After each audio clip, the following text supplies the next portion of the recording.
The Eternals' Black Knight could be the key to Marvel's Phase 4. This is Nerdist Now.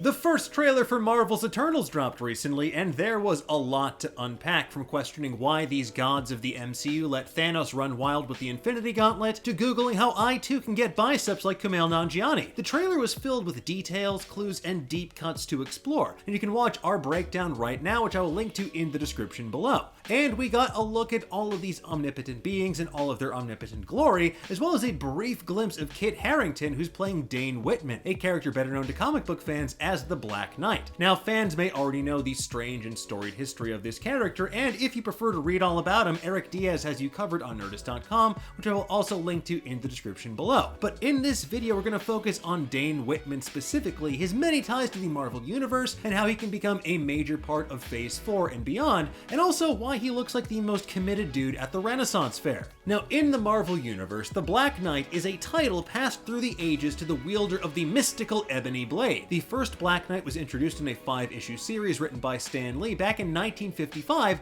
6 years before Atlas Comics evolved into Marvel Comics along with the arrival of the Fantastic Four. This OG Black Knight was Sir Percy of Scandia, a 6th century knight in the service of King Arthur, who wielded the aforementioned Ebony Blade, a magical weapon forged by Merlin, yes, that Merlin, from the remains of a meteorite named the Starstone. Now, Sir Percy didn't survive those 5 issues really, apart from a few one-off appearances over the years, but the Ebony Blade absolutely did. A second iteration of the Black Knight emerged in 1964, but this time as a villain named Nathan Garrett, who had a real bone to pick with the Avengers. He hated them. After Iron Man mortally wounded him, Garrett summoned his nephew Dane Whitman to his castle, where he revealed that he was the nefarious swordsman all along, and he willed his castle and the Ebony Blade to his unwitting nephew. You know, it's kind of like that thing where you have to spend a night in a haunted house to earn your dead uncle's money, but in this case, the house is a castle and the money is an evil sword and an invitation to get beat up by Captain America. After that, Dane was visited by the ghost of Sir Percy of Scandia, who's also conveniently his ancestor, and Ghost Percy told Dane that he passed the test of the Black Knight when he defeated both the demonic guardian of the Ebony Blade and a former stage actor named LeSabre.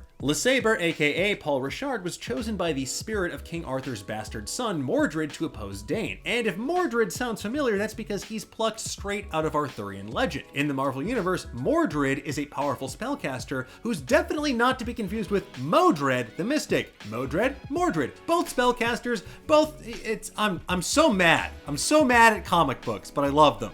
Anyway, this isn't really important, but LeSabre was given armor, an animated gargoyle, and the ebony dagger by Mordred, and he was still defeated when Dane's horse Aragorn kicked the dagger from his hand. All the power of the multiverse at this dude's disposal, and he was taken down by a bird horse. Now, another fun fact, Dane is a lifelong Lord of the Rings fan like Bucky Barnes, and his other winged horses were named Valinor and Strider.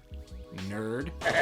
Dane was soon contacted by the villainous group, the Masters of Evil, to join their ranks like his uncle did. Unlike his uncle, though, Dane decided to join them as a double agent to help the Avengers. After a messy yet successful infiltration of the Masters of Evil, Dane aligned himself even further with Earth's mightiest heroes by helping them to defeat Kang the Conqueror, who will soon see more of an Ant-Man Quantumania, and potentially in Loki if our theories come true. Now, over the years, Dane has had an on-again, off-again relationship with Earth's mightiest heroes. He's been all over the Marvel Comics universe. He has multiple ties to the plethora of magic users. He served as the leader of the Avengers at one point. He was also a member of groups like Excalibur, Heroes for Hire, and MI-13. I mean, this dude was even a member of Ultra Force. Where are my Malibu Comics fans at?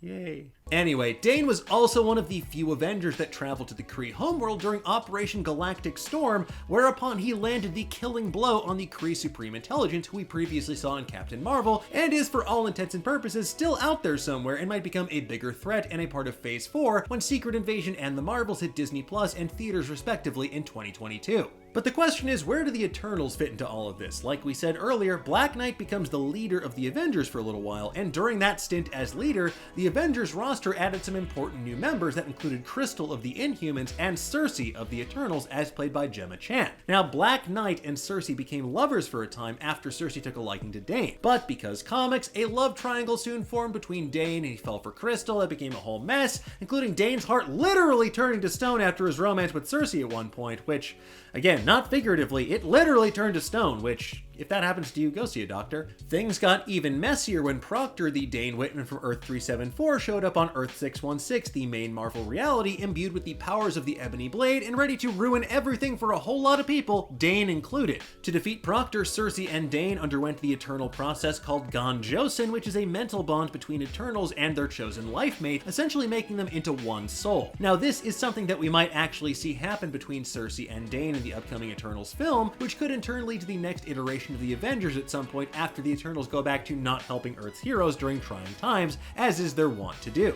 And look, I get that they're immortal beings with a lot of responsibilities, but I don't know, they could've like broken Thanos' thumbs at some point. I'm just saying. They had a lot of time on their hands. Regardless, it feels like Black Knight is being set up to be a major player in the next generation of the MCU. I mean, this dude has major ties to both the cosmic and magical worlds of the Marvel Universe, and he's at the center of some of the biggest events in Marvel Comics history, which are very likely to show up somewhere down the road in Phase 4 and beyond. And if there's anyone who's great at playing a character that's a living MacGuffin and can shake up an entire fictional universe through his actions alone, it's Kit Harington. You understand me? No, you don't. Regardless, we'll find out more once Eternals hits theaters on November 5th, 2021. But in the meantime, folks, tell us, what are your theories about the Black Knight? Do you think that Cersei will become an Avenger during Phase 4? What about Dane? And do you remember the Inhumans show, or is that something we all kind of hallucinated together as a giant collective? We form like a unimind? Anyway, let us know in the comments below, and for the latest and greatest in the world of pop culture, stay tuned to Nerdist.com.